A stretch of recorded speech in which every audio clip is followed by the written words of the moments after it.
কৃষ্ণ নাম গাইতে গাইতে। ও মা বসুন বসুন। কি হয়েছে আমার এই মায়ের? কি হয়েছে বলুন তো? কি হয়েছে আপনার? আপনি সামনে বসে এত বিঘ্ন ঘটাচ্ছেন কেন? বসুন এখানে। দাঁড়ে দাঁড়ে ভিক্ষা পায়, কখনো পায় না মা।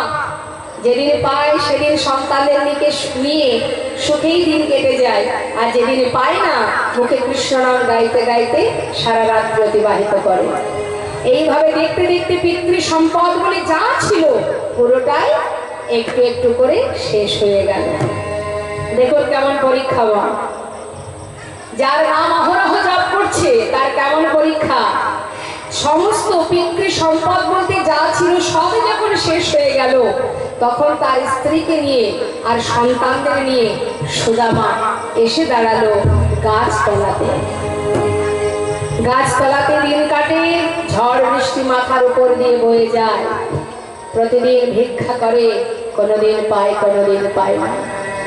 একদিন তার স্ত্রী বলে উঠলেন, স্বামী শুনেছি তোমার বন্ধু নাকি ভগবান, আবার এও শুনেছি সে নাকি দ্বারকার রাজা।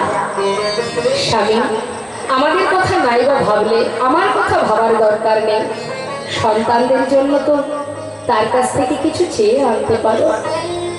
সুদামা বললেন, সুশীলা যা বলেছো বলেছো, আর বলবে না। সে আমার বন্ধু, বন্ধু হয়ে বন্ধুর জন্য কিছু করতে যদি না পারি, তার কাছে অভাব দারিদ্রতা দুঃখ কি করে জানাবো? আর আমার দারিদ্রতার কারণে তার কাছে কি দুহাত পাতবো, বন্ধুর কাছে চাইবো? বলো না সুশীলা, এমন কথাটা বলো না।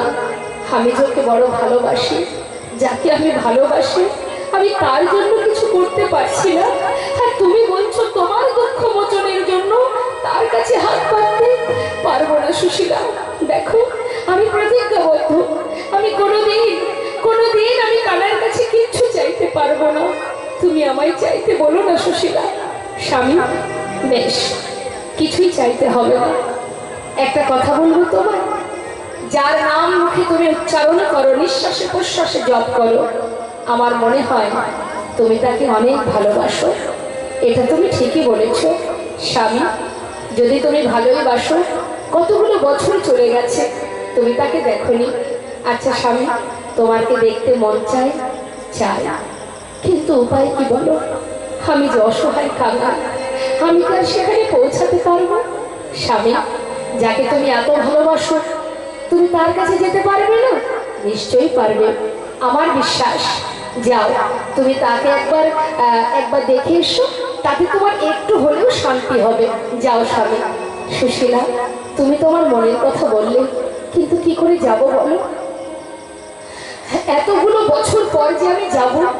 দেখো, বন্ধু যদি বন্ধুর বাড়ি মাঝে সাঝে যায়, খালি হাতে গেলেও তাতে কোনো দুঃখ থাকে না।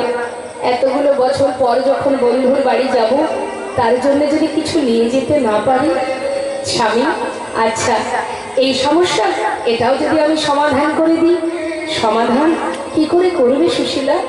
স্বামী আমি যদি কিছু এনে দিতে পারি, পারবে সুশীলা?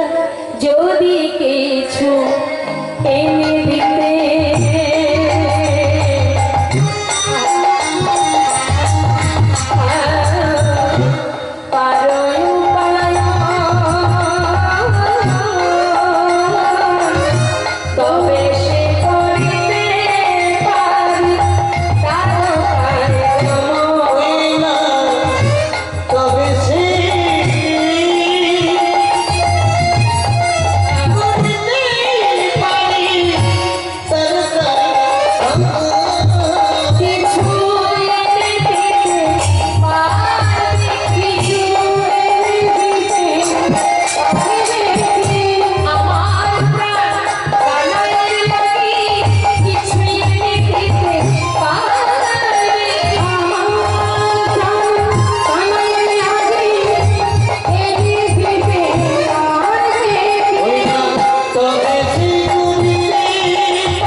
প্রতিদিন তুমি ভিক্ষায় যাও, আজ আমি যাব ভিক্ষায়। ধনী পরিবারের কন্যা সুশীলা মা, তার জীবনে একটাই স্বপ্ন ছিল, হে প্রভু, মহাদেবের পূজা করতেন, প্রতিদিন শিবের পূজা করে বলতেন, হে প্রভু, যদি সংসার তুমি আমার জীবনে দাও, এমন ঘরে আমায় পাঠাবে, আমার স্বামী যদি অর্থশালী ধনবান না হয়, আমার কোনো দুঃখ নেই, শুধু তোমার কাছে একটা নিবেদন, সে যেন মিথ্যা কথা না বলে, সে যেন সত্যবাদী হয়, অর্থের প্রয়োজন নেই, সে যেন সত্যবাদী হয়। হ্যাঁ, পেয়েছেও তাই। তাই আজ সুশীলা একটা বস্ত্র পরিধানে মা, সন্তানদের অঙ্গে কোনো বসন নেই, গাছতলাতে দিন কাটে তাদের, একটা বসন অঙ্গে, তার অধিকাংশ জায়গায় ছেঁড়া, কোন রকমে লজ্জা ঢেকে দিন কাটে সুশীলা তার স্বামীকে নিয়ে। ভিক্ষা করবে বলে স্বামীকে ঘরে রেখে আঁচল পেতে জীবের দ্বারে দ্বারে গিয়ে বলছে, ওগো আমায় ভিক্ষা দাও গো,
দরজা মুখের উপরে বন্ধ করে দিয়ে বলছে,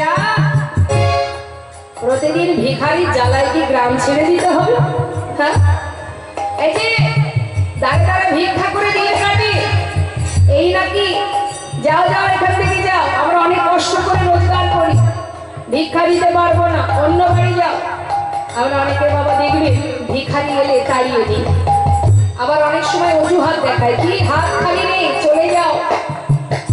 কেউ আবার বলে, ঘর দুপুরে কেন এসেছো, এখন ভিক্ষা দিতে পারবো না, ফিরে যাও। জেনে রাখবেন, ভিখারি যখনই আসো, আপনার সামর্থ্য অনুযায়ী যদি কিছু আপনি দান করেন, সেটা আপনারই মঙ্গল। কারণ ভিখারি না থাকলে, কাঙাল না থাকলে আপনি দানটা করবেন কোথায়? দানের বিনিময়ে যে স্বীকৃতি আপনি অর্জন করবেন, সেই দান না করলে তো অর্জন হবে না, তাই না? তাহলে কি মা, দান কোথায় করে? অন্নদান, বস্ত্রদান কাদের দেয়? যাদের আছে তাদের দেয়, যাদের নেই তাদের দান করা হয়। তাতে কি হয়? পুণ্য অর্জন হয়। দান করেছে অমুক 1000 বস্ত্র দান করেছে, কম্বল দান করেছে, অন্ন দান করেছে, তার মানে সুকাজ করেছে, ভালো কর্ম করেছে, তাই তো? গোবিন্দের কৃপা পেয়েছে। তাহলে তুমি যদি তোমার দরবারে কাঙাল না আসে, তুমি কাকে দেবে?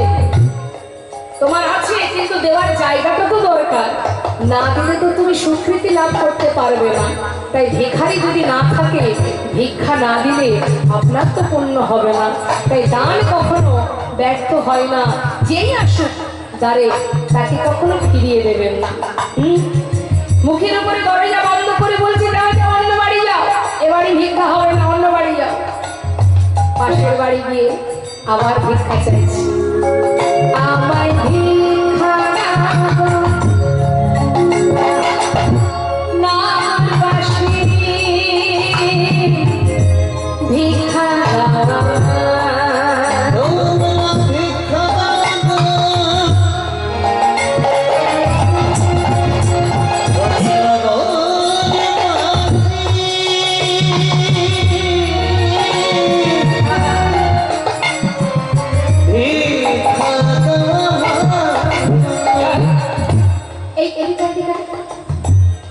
এই বউটাকে চেনা চেনা মনে হচ্ছে।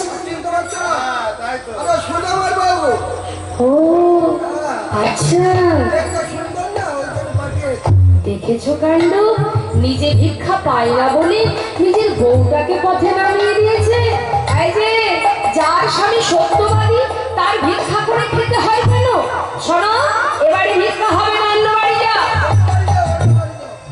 ছাড়িয়ে দিল। মা গো, সুশীলা বলে উঠল, জানো আমার স্বামী যেমন সত্যবাদী, আমিও বলছি তোমাদের আমি তার সহধর্মিণী। সে যেমন মিথ্যা কথা বলে না, আমিও তোমাদের মিথ্যা বলবো না। আজকে যে যতটুকু ভিক্ষা আমাকে দেবে, সেই ভিক্ষা আমরা কেউ খাবো না। কার জন্য ভিক্ষা করেছি জানো, করছি জানো?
যেই না বলেছে তোমাদের ভিক্ষার দ্রব্য পাবে সামরাই, এই কথা শোনা মাত্রই এলাকার যত সহৃদয় ব্যক্তি কৃষ্ণ ভক্ত যারা, তারা মনে মনে চিন্তা করছে, যা সুদামার স্ত্রী নিশ্চয়ই সে মিথ্যা বলবে না। চল, আর যদি আমরা কিছু ভিক্ষা দিই, সেটা যদি গোবিন্দ সেবায় লাগে, তাহলে আমাদের জনম ধন্য হবে। তাই কি করেছে মা, কয়েকজন ওই সুদামার স্ত্রীর আঁচলে শুকনো চিড়ে ভিক্ষা স্বরূপ দান করেছে। এখন সেই চিড়েগুলো নিয়ে ঘরে ফিরেছে। স্বামী দেখো, আজকের দিনে যা ভিক্ষা করেছি, এই ভিক্ষা একটা দানা আমার সন্তানদেরও দেব না, তুমিও খাবে না, আমিও খাবো না। যার জন্য ভিক্ষা করা তার জন্যই নিয়ে যাবে।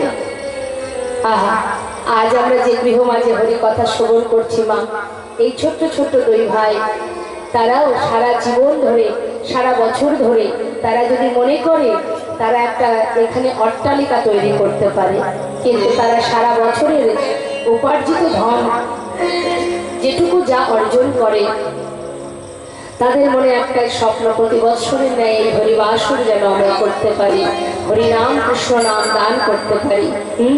তাই সুশীলা বলছে, দেখো স্বামী, যা পেয়েছি ভিক্ষায়, যার জন্য ভিক্ষা করেছি তার সেবায় লাগবে। আজ আমার সন্তানরাও নেবে না, আমি তুমি আমরা কেউ নেব না। তাহলে চিড়ের পুটুলিটা কি করবে না, নিজের অঙ্গের যে বসন সেটা দিয়ে সুন্দর করে চিড়েগুলো পুটুলি বেঁধে স্বামীকে দিয়েছে। স্বামী যাও, এতদিনের স্বপ্ন তোমার, বহুদিন হয়ে গেল বন্ধুকে দেখনি, যার নাম মুখে অহরহ জপ করো। আমার বিশ্বাস তোমার তো এত কষ্ট, এত দুঃখ তোমার জীবনে, এত যন্ত্রণা তোমার, আমার বিশ্বাস তোমার বন্ধুকে দেখলে একটু হলেও তুমি শান্তি পাবে। যাও, চিড়ের পটলিটা নিয়ে সুশীলার কাছ থেকে বিদায় নিয়ে, সুশীলা আমার বন্ধু ভুলে যায়নি তো? না না, তা কি করে হয়? এতদিন যাকে তুমি ভালোবেসেছো, দেখেছো, সে কি করে তোমায় ভুলবে? স্বামী, আমার বিশ্বাস সে ঠিক তোমায় চিনতে পারবে। যাও। সুশীলাকে সন্তানদের গাছতলাতে রেখে চিড়ের পটলিটা নিয়ে চললেন দ্বারকায়। সারা অঙ্গে একটা মাত্র বস্ত্র পরিধানে, রোদ ঝড় বৃষ্টির মধ্যে দিয়ে কানাইয়ের সঙ্গে দেখা করবে, বন্ধুর সঙ্গে দেখা করবে। বন্ধু তো সকলেরই আছে বন্ধু, কিন্তু বন্ধুর মতো বন্ধু কয়জন আছে? আজ চললেন মা জীবনের সবটুকু নিয়ে, জীবনের ভরসাটুকু নিয়ে, আশা নিয়ে, আর ভক্তের জন্য কিছু সেবার বস্তু নিয়ে যাচ্ছে, বন্ধুকে সেবা দেবে। যাচ্ছে পথে আর গাচ্ছে, একবার দেখা দেবে ভাই কানাইয়া।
দেখা দে কানায়, দেখা দে, দেখা দে বলতে বলতে যাচ্ছে।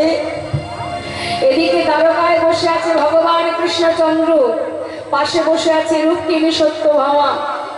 জিজ্ঞাসা করছে, স্বামী তোমার ভক্তকে আর কত কষ্ট দেবে? এবার তো তুমি দেখা দাও, এত কষ্ট করি, এত পথ হেঁটে, একবার তো তুমি কৃপা করো। ভগবান বলে উঠলেন, রুক্মিণী শান্ত হও, আর একটুখানি অপেক্ষা করো।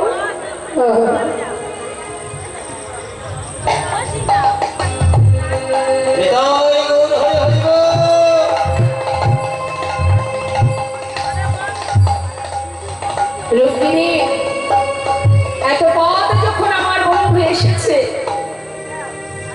অন্তত পক্ষে আমার দোরগোড়াতে আসতে দাও।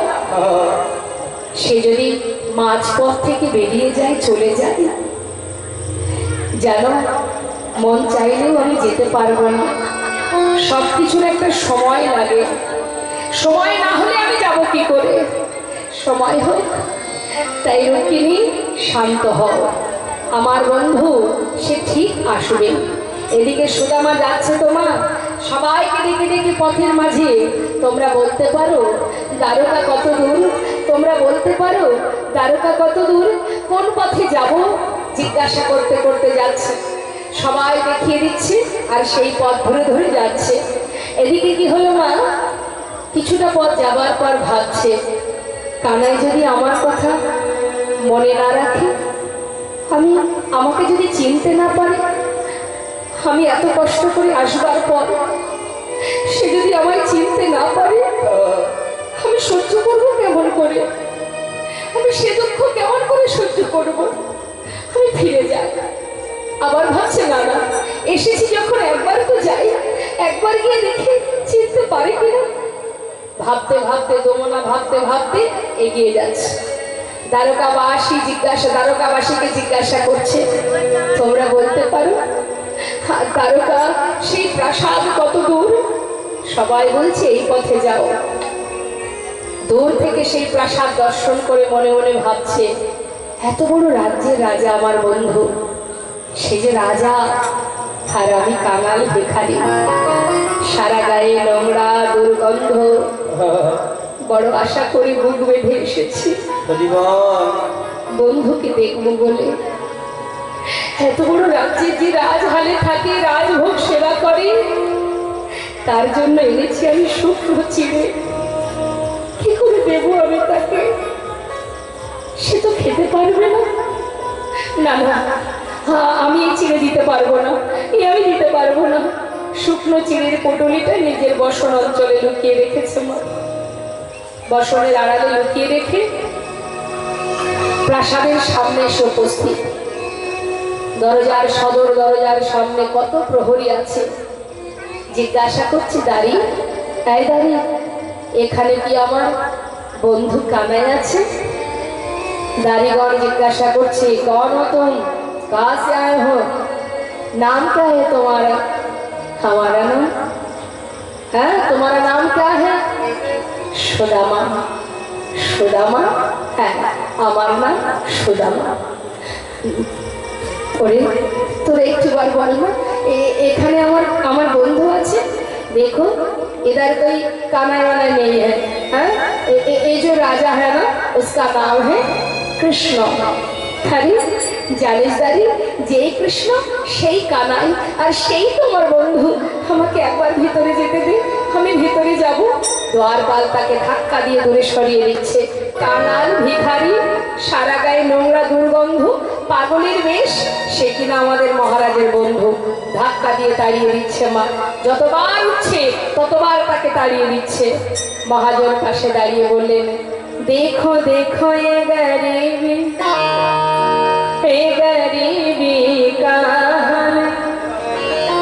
कृष्ण की द्वार पे विश्वास लेके आया हूँ। बचपन की यार है मेरा शान, यही सोच के आस करके आया हूँ।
বাইরে থাকো, আমি গিয়ে মহারাজের কাছ থেকে অনুমতি নিয়ে আসি। যদি অনুমতি হয় তবে তোমাকে নিয়ে যাব।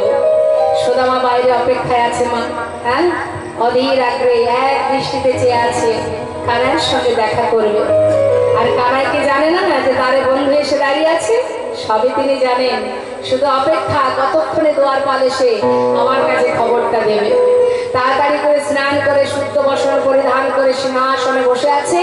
আর এদিকে সমস্ত রুক্মিণী সত্যভাবা তারা গোবিন্দকে রাজবেশ পরিধান করাচ্ছে, সাজাচ্ছে মা। হ্যাঁ, মহাজন বলে দেখো দেখো আজ আমার গোবিন্দ সাজছে। হ্যাঁ, তাই সাজছে কেমন ভাবে? মহাজন বলছেন পদাবলিতে, সাজ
উপস্থিত। কৃষ্ণ মহাজন বলেন দেখো দেখো কনক প্রচণ্ড কৃষ্ণ আছে না বসিয়া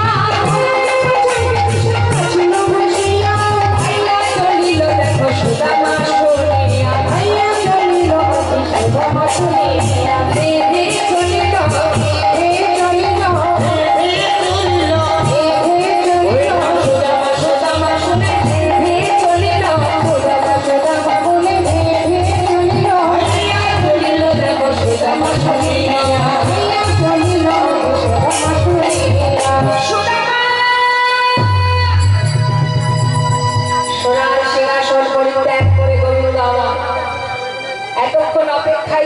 তখন দ্বারপাল এসে জানাবে। যেই না জানিয়েছে ভাই, রাজবেশ করা হলো না। সিংহাসন পরিত্যাগ করে বন্ধুর জন্য ছুটছে গোবিন্দ। সুদামা সুদামা পথের ধারে দাঁড়িয়ে হঠাৎ কানাইকে ছুটে এসে বুকের মধ্যে যেই না জড়িয়ে ধরেছে, সুদামা চমকে উঠেছে। কানাই, হরিবল হরিবল। আমার মতো কানাইকে মনে রেখেছিস? কেমন আছিস কানাই? তুই কেমন আছিস? সুদামা, আমি ভালো আছি, কিন্তু সুদামা তুই কেমন আছিস? সুদামা বলছে, আমি এতক্ষণ ভালো ছিলাম না। তোকে দেখবার পর আমার সমস্ত দুঃখ দূর হয়ে গেছে বন্ধু।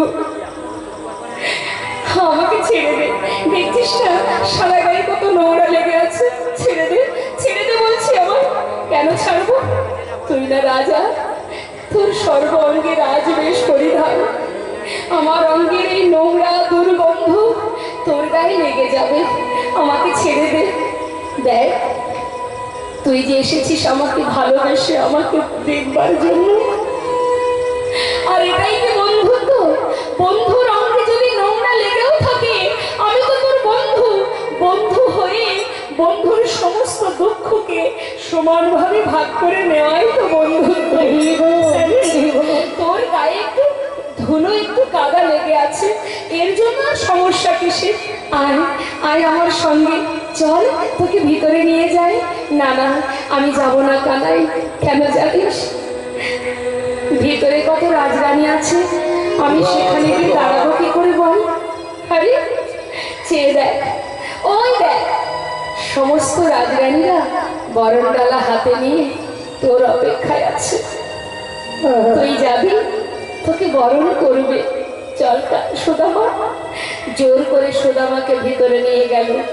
রুক্মিণী সত্যভামা সুদামাকে বরণ করে ভিতর ঘরে নিয়ে গোবিন্দ আমার সুদামাকে সোনার সিংহাসনে বসাচ্ছে। নে বস। যে আসনে আমি বসি সেই আসনে আমার বন্ধুর অধিকার। বস এখানে। না না, এখানে আমি বসতে পারবো না। দেখ সুদামা, তুই এখানেই বসবি। জোর করে বসিয়েছে মা। জীবনে যার কপালে কোনোদিন একটা চেয়ার জোটেনি, আজ সে বসেছে কোথায়? সোনার সিংহাসনে। যে জনে কৃষ্ণ ধনে ধনী হতে পারে, গোবিন্দ ধনে যদি কেউ ধনী হতে পারে, তার আসন তো সোনার সিংহাসনে হয়। আর যে জন স্বাদের সংসার তৈরি করে, স্বাদের দোতলা চারতলা বাড়ি তৈরি করে মহাসুখে জীবন কাটায়, জীবনের শেষ মুহূর্ত তার জায়গা হয় তুলসী তলায়। সুদামা বসে আছে সোনার সিংহাসনে। এতদিন যে ছিল গাছ তলাতে, যাকে দেখলে সবাই দুঃখ করত, আহা বড় অসহায়, বড় কাঙাল। কিন্তু আমাদের জাগতিক দৃষ্টি দিয়ে আমরা দেখি, আমাদের সাধারণ দৃষ্টি দিয়ে আমরা অনুভব করি যে ও বড় অসহায়, ও বড় কাঙাল। কিন্তু আধ্যাত্মিক জগৎ তো বলছে না গো না, জগতে সেই হচ্ছে মহাধনে ধনী, যে জন গোবিন্দ ধনে ধনী। তাই মহাধনী সেই ধনী যে জন কৃষ্ণ ধনে ধনী। সুদামাকে সোনার সিংহাসনে বসিয়ে এবার সুদামাকে স্নান করিয়ে সুদামার চরণ ধৌত করবার জন্য ডাকছে রুক্মিণীকে। রুক্মিণী, তাড়াতাড়ি করে জল নিয়ে এসো, আমার বন্ধু চরণ ধৌত করবো। যেটা বলেছে, সুদামা বলছে, কানাই তুই আমার পায়ে হাত দিবি না, তুই আমার পায়ে স্পর্শ করবি না। কানাই বলে উঠলেন, দেখ বন্ধু, তুই হচ্ছিস বড় পণ্ডিত, তুই বিপ্র, তুই এসেছিস আজ আমার ঘরে। দেখ, তুই তোর ভালোবাসায় একনিষ্ঠ ভক্তি দিয়ে আমার মনকে জয় করেছিস, তাহলে তুই তোর কর্ম করেছিস, এবার আমার কর্ম আমাকে করতে দে।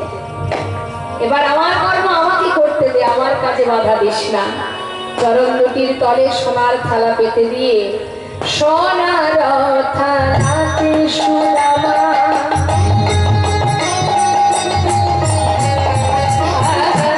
চরণ রাখিল।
করছো গোবিন্দ? সুদামা, এতগুলো বছর পর এসেছিস, আমার জন্য কিছু এনেছিস?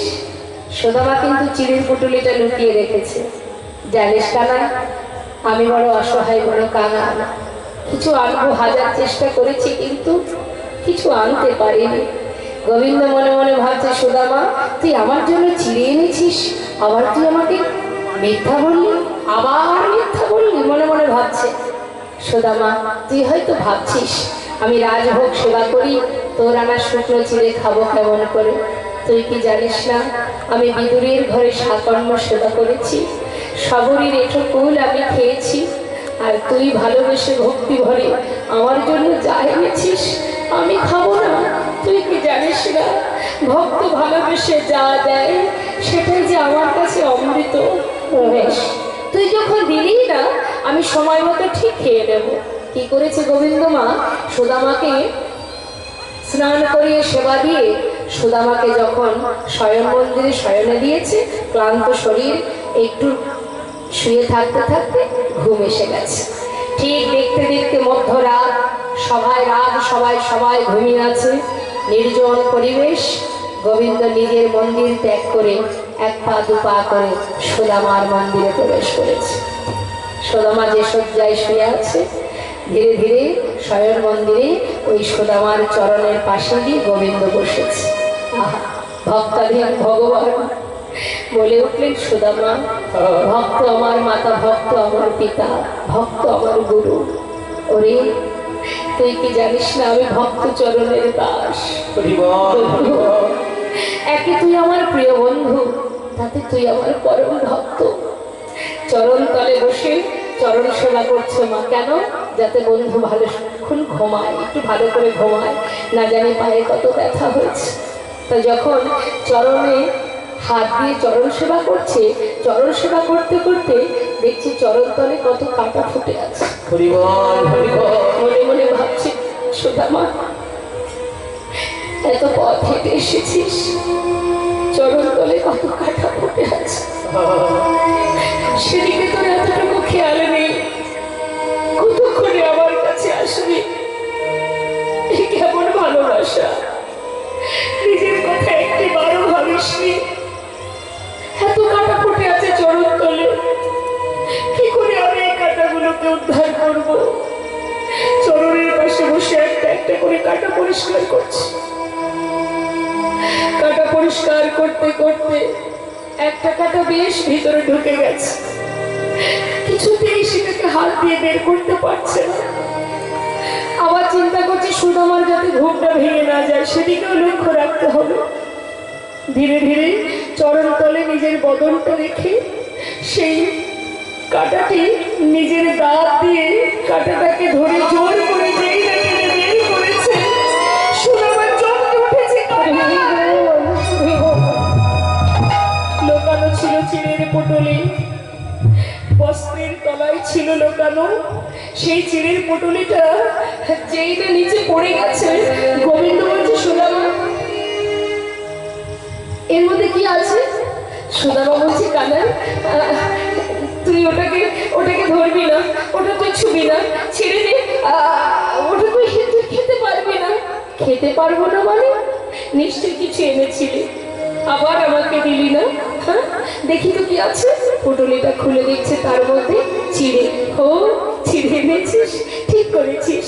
এই না হলে বন্ধু, দেখ সারাদিন এই ক্ষীর সর ননি মাখন খেতে খেতে আমার মুখে কোনো রুচি নেই। এই যে তুই আমার জন্য চিড়ে এনেছিস, যাক আজ একটু চিড়েটা খেয়ে মুখে স্বাদটা পাল্টাবো। ঠিক করেছিস। যেই না মুখে দিতে যাবে মা, দেখছে চিড়েগুলো ভেজানো। ভিজে চিড়ে? আচ্ছা, শুকনো চিড়ে খেতে গেলে মুখে ব্যথা লাগবে, সেই জন্য বুদ্ধি করে ভিজিয়ে এনেছিস। ঠিক করেছিস। এই না হলে বন্ধুত্ব। দাঁড়া দাঁড়া, সুদামা বলছে, কানু আমি তো চিড়ে ভিজিয়ে আনিনি। তাহলে চিড়ে ভিজলো কি করে? জানি না কানা, তবে আমার মনে হয় পথে আসতে আসতে তোর কথা ভাবতে ভাবতে আমার চোখের জলে চিড়ে ভিজে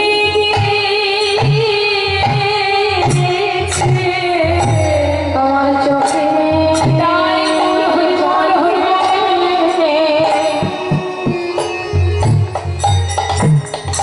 চিড়ে ভিজে গিয়েছে আমার চোখের জলে, চিড়ে ভিজে গিয়েছে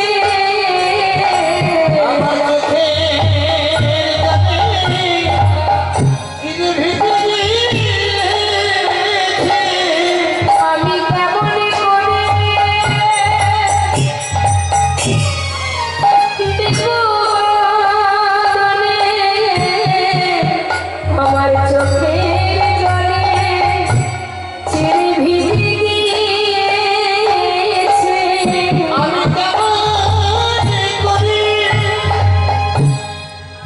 ভাই দেবো বদনে আমার চোখের জলে চিড়ে ভিজে গিয়েছে।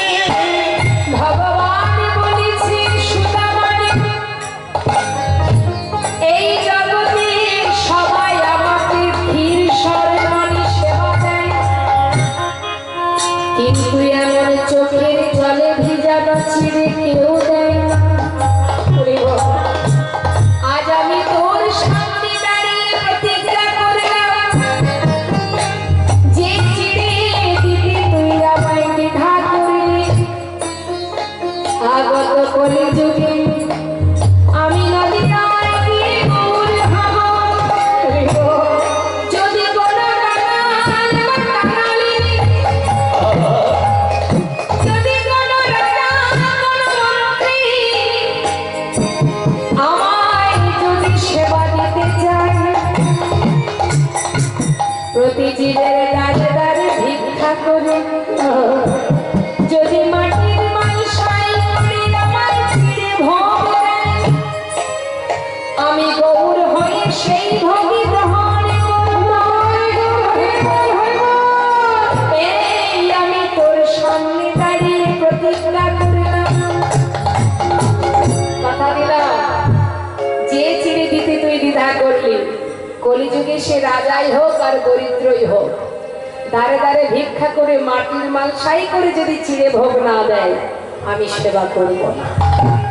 কলিযুগে মহাপ্রভুর ভোগ হয়, গৌরনীতার ভোগ হয় কিসে মা? মাটির মালসায়। কেন? তিনি তো বলতে পারতেন, আমি বিশ্ব ব্রহ্মাণ্ডের মালিক, আমাকে সোনার থালা তৈরি করে খেতে দিতে হবে। আমরা যেমন সেবা করতে গেলে আমাদের অনেক বন্দোবস্ত থাকে, থাকে না? কত কি আয়োজন, সুন্দর ডাইনিং টেবিল হবে, ঝাড়বাতি থাকবে, তারপরে দামি দামি গ্লাস থাকবে, প্লেট থাকবে, তাতে আবার এসি রুম থাকবে, না হলে ঠিক সেবাটা ঠিকঠাক হবে না, তাই তো? কত কি আয়োজন আমাদের, তাতেও শান্তি নেই আমাদের। কিন্তু ভগবান সিদ্ধান্ত করলেন মাটির পাত্রে সেবা দিতে হবে। কেন বললেন? যার অর্থ আছে সে সোনার থালা বানাতে পারবে, আর যার অর্থ নেই, কাঙাল অসহায় দিনহীন দিন দরিদ্র, সে সোনার থালা কোথায় পাবে? তবে কি সে সেবা দিতে পারবে না? তাই সবার কথা ভেবে তিনি সিদ্ধান্ত করলেন মাটির মালসাই করে যদি কেউ চিড়ে ভোগ দেয়, তবে সেই চিড়ে দাঁড়ে দাঁড়ে ভিক্ষা করে। তাই জেনে রাখবেন মা, ভিক্ষা ছাড়া কখনো ভগবানের সেবা হয় না। ভগবান ভিক্ষা বড় ভালোবাসে, সেই জন্য ভগবানের সেবা দিতে গেলে আপনাকে ভিক্ষা করতেই হবে, ভিক্ষা করে সেবা দিতে হবে।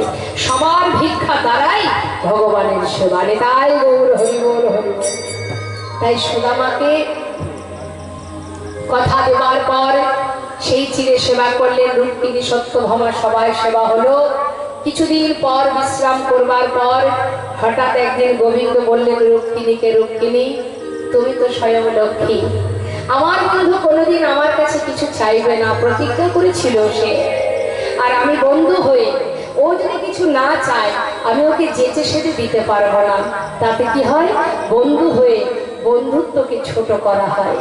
তাই শোনো রুক্মিণী, আমি ওকে কিছু দিতে পারছি না, কিন্তু আমার বড় কষ্ট, ও যদি না চায় ওকে দেবো কি করে?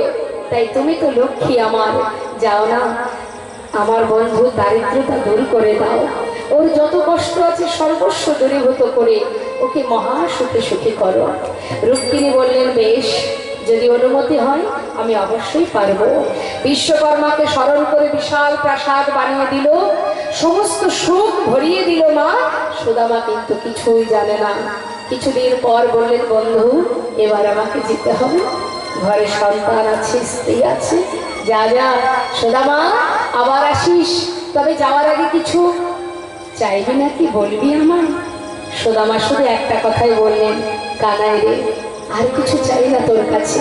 এই যে তোকে দেখেছি, আমার আর কোনো দুঃখ নেই, শুধু তোর কাছে আমার একটা বাসনা, যেন সঙ্গ ছাড়া করিস না ভাই, সঙ্গ ছাড়া করিস না ভাই, করিস না ভাই,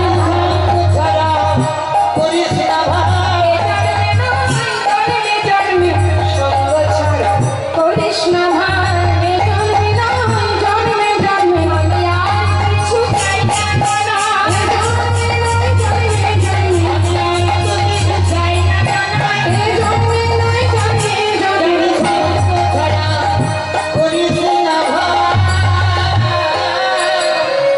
সুদামা কানের কাছ থেকে বিদায় নিয়ে যাত্রা করে যে গাছতলাতে তার স্ত্রী এবং সন্তান ছিল সেখানে গিয়ে আর খুঁজে পাচ্ছে না। কোথায় গেল? এখানে তো ছিল। বিশাল রাজপ্রাসাদ দর্শন করে ভাবছে নিশ্চয়ই কোনো ধনী ব্যক্তি এসে এই প্রাসাদ বানিয়েছে। আমার গিন্নি কোথায়? এই গাছতলাতে দেখে আমি গিয়েছিলাম, গেল কোথায়? হঠাৎ দেখছে ওই প্রাসাদ থেকে তার স্ত্রী একটা সুন্দর বরণডালা হাতে নিয়ে রাজরানীর বেশে স্বামীকে বরণ করে ঘরে নিয়ে যাবে বলে আসছে। মুখের দিকে তাকিয়ে আছে, চিনতে পারছে না। বলছে, স্বামী এমন করে আমার দিকে তাকিয়ে আছো কেন? তুমি না চাইতেই সব কিছু পেয়েছো। দেখো স্বামী, চেয়ে দেখো। শুধু তাই নয় মা, যেদিন সুশীলার কাছে এসেছিলেন ভগবান বিশ্বকর্মা, তখন সুশীলা বলেছিলেন, শুধু আমাকে ধনী করো না। কেন জানো? যেই গ্রামে ভিক্ষা করে আজও পর্যন্ত আমি বেঁচে আছি, তাই ধনী যদি করতে হয় এই এলাকার যত দিন দুঃখী কাঙাল আছে সবাইকে সুখ প্রদান। সেই সুশীলা যাদের ঘর থেকে একটু একটু করে তন্ডল ভিক্ষা করে দিন কাটিয়েছিল, আজ সবার জন্য প্রার্থনা করলেন, সবাইকে ধনী করো, সবাইকে সুখী করো, তবেই আমি সুখী হতে চাই, আর না হলে আমি চাই না। এলাকার সবাইকে সুখী করে রুক্মিণী বিশ্বকর্মাকে নিয়ে প্রাসাদ বানিয়ে চলে যান। আজ সুদামাকে বললেন, স্বামী চলে এসো তুমি ভিতরে, দেখো তুমি না চাইতে সব পেয়েছো, তোমাকে সর্বসুখে সুখী করেছে। সুদামা সুশীলাকে নিয়ে নিজের ঘরে গিয়ে কৃষ্ণ সেবায় রত হলো, গোবিন্দ সেবা করতে আরম্ভ করলেন। রাধে কৃষ্ণ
দর্শন করলাম ভক্ত ভগবানের মধুর মধুর মিলন।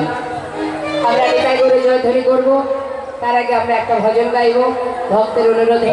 একটা ভজন শ্রবণ করি, তারপরে যাক, এটা করে জল ধরে করবো। বৃন্দাবন ধাম আচ্ছা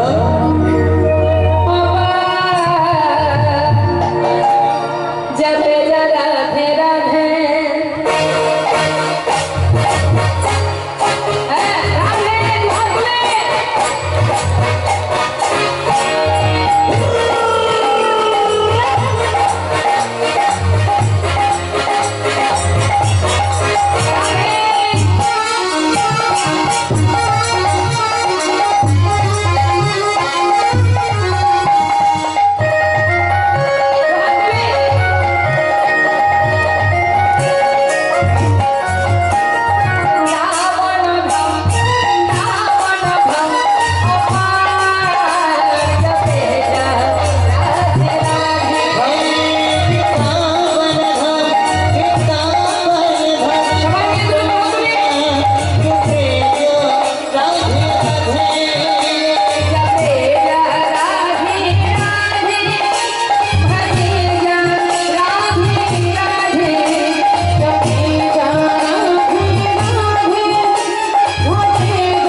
রাধে রাধে। তো হাত তুলে একবার সবাই মিলে আমরা গাইবো। হাতগুলো কোথায়? একবার হাত। তোমার কষ্ট হচ্ছে না তো? দেখুন, আমার 1 বছর আপনারা অপেক্ষা করবেন এই মহৎ হরিবাসরে এত সুন্দর আনন্দ করবার, কিন্তু সেই পর্যন্ত আমরা কেউ থাকতেও পারি, আবার কেউ নাও থাকতে পারি, তাই না? হ্যাঁ, বর্তমান